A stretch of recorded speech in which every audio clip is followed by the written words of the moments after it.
Okay, so the book is in large part about his convert making, and the most inspiring thing for me about the book was just to see all the examples of how direct he was in evangelizing. Because I think now we feel like we have to be so indirect and we have to be so timid and kind of tiptoe our way into it, and we have to do all this apologetics, and which of course he was perfectly capable of doing.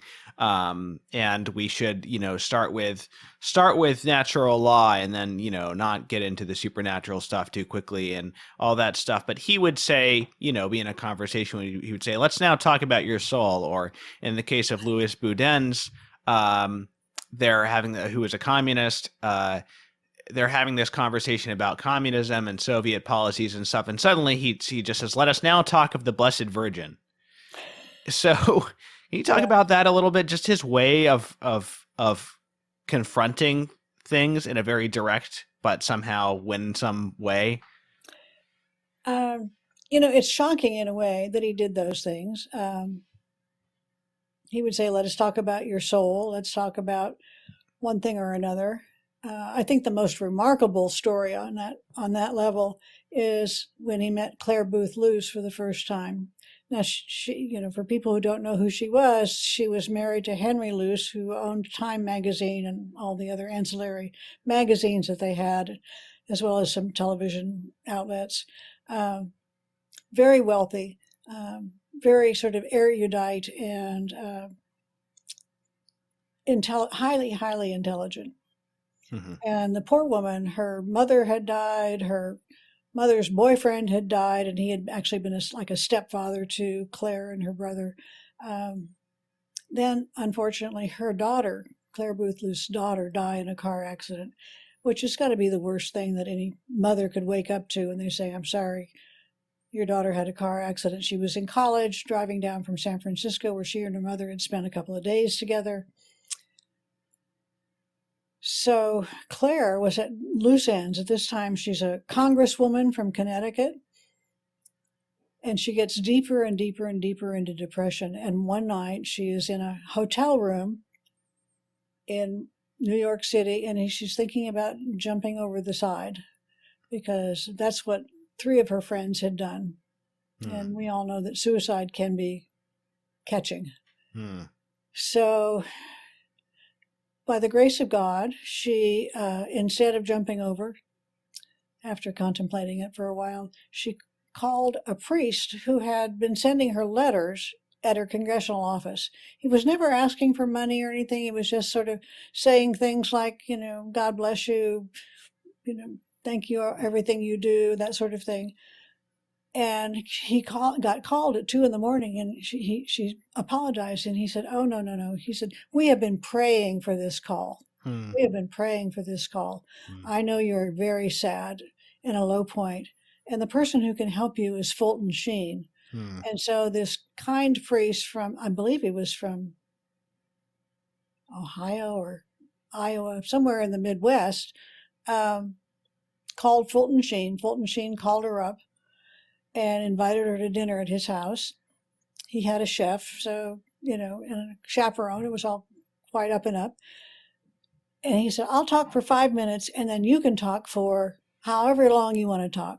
So somewhere in the first 5 minutes, he referenced the goodness of God.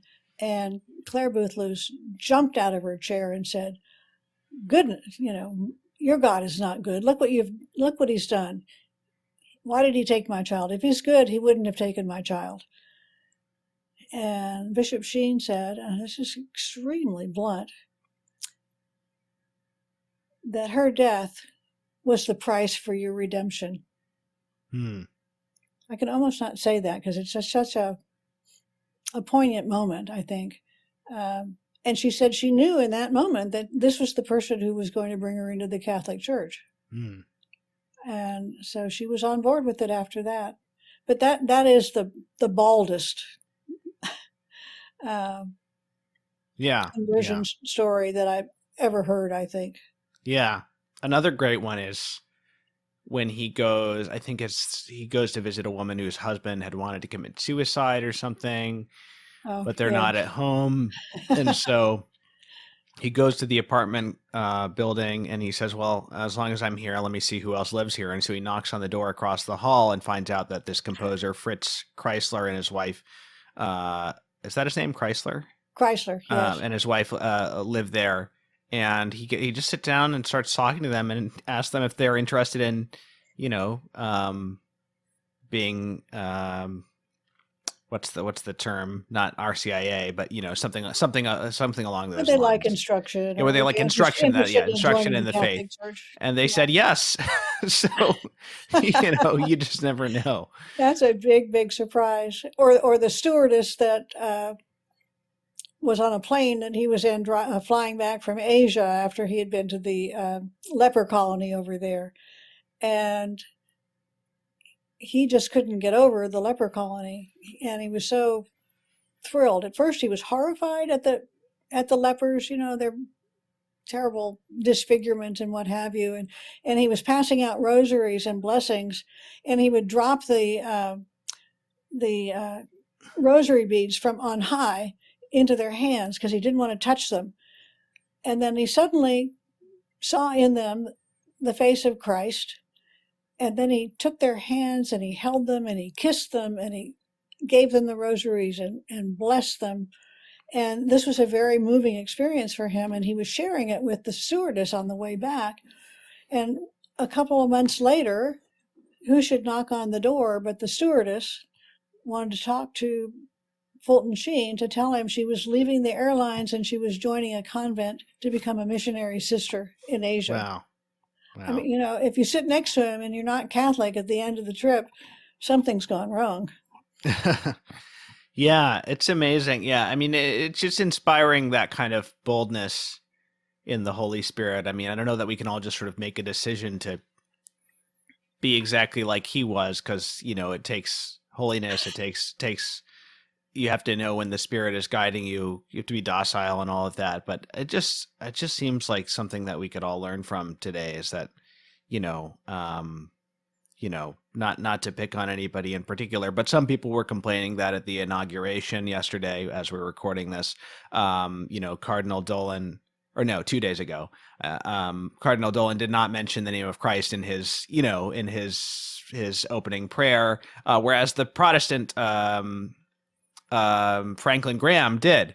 Yes. And so I don't know. That is something we should be seriously considering, as that kind of directness, as St. Paul says, like, preaching Jesus Christ and him crucified, instead of Right. only relying on all the intellectual stuff or just being timid in general.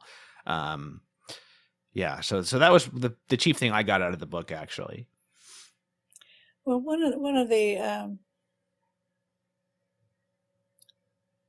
other converts was Bricktop. Right. Her name was Ada, and she had a whole bunch of names: Ada, Beatrice, Queen Victoria, Smith. Uh-huh. And she had her mother was a woman who had been born into slavery.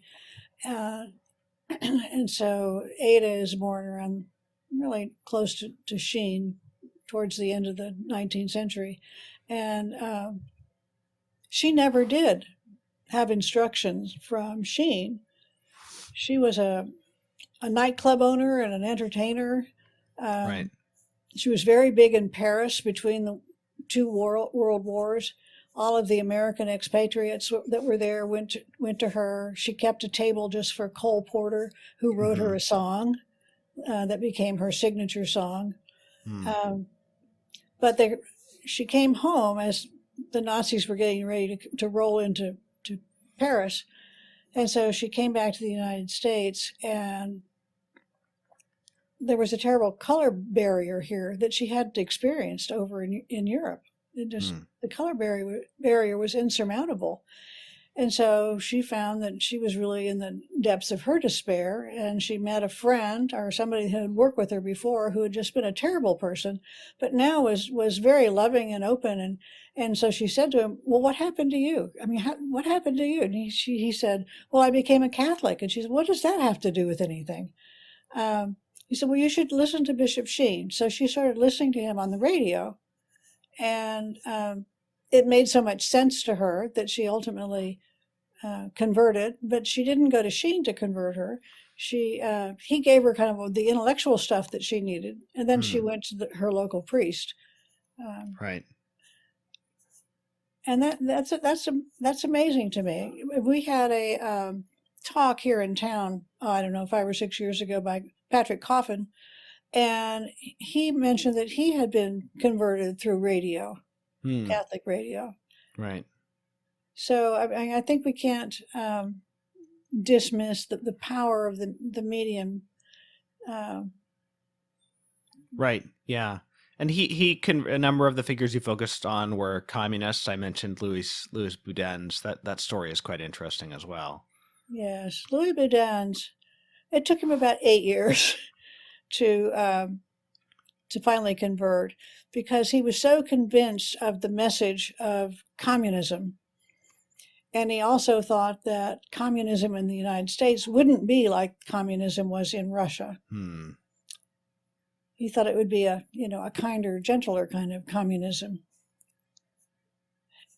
And it took him quite a while to realize that the Communist Party here was being run out of Moscow. And they really intended the destruction of the church. And he just couldn't believe that. I guess he was blind. He was intellectually blind. He had been an altar boy. His family was very, very faithful. His growing up family was very faithful to the church. His father put flowers on the Virgin's altar every year. So Boudin's became the editor of the Catholic Worker. Daily Worker, you mean? Daily Worker, thank you. The Daily Worker. And he was also in the Central Committee. He was very influential. And he wrote a big piece on communism in his newspaper, and Bishop Sheen responded point by point by point, refuting everything that he had to say. And so he wanted to publish the refutation in the Daily Worker, but the Central Committee wouldn't allow him. Right. And somehow they managed to get together. Sheen and Boudin's got together, and they met. And he's the one who said, "No, let's talk about the Virgin Mary." Right. After supper or whatever. And he just couldn't leave communism. And so several years later, it really finally smacked him in the head that communism was out to destroy the United States and to destroy the Catholic Church. They viewed the Catholic Church as their main stumbling block to dominion. Because there was a period there when he was sort of attracted to coming back to the church, but he kind of wanted to try to get some kind of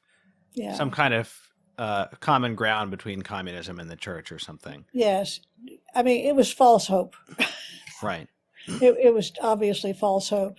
And it had to really hit Boudin's in the face before he was willing to do that. For him, coming into the church just meant going to confession. Right. Because he was a baptized, confirmed Catholic. Right. His wife was not. And so, and he had 3 daughters. When they decided to come into the church, they all were going to convert together. And then Sheen bundled them out of town after the ceremony and sent them to Notre Dame, the University of Notre Dame, where Boudin's taught economics for a while before going on to Seton Hall and various other Catholic colleges. I don't know who he thought these people were. He said these people with very sort of English-sounding names like James and Robinson and Jones. They all had very English-sounding names, but they had these really heavy Eastern European accents, and they had been sent over from Moscow to kind of keep the American Communist Party on its toes. And we also have to remember the Communist Party was legal. Wasn't illegal to belong to the Communist Party. It was legal. Right.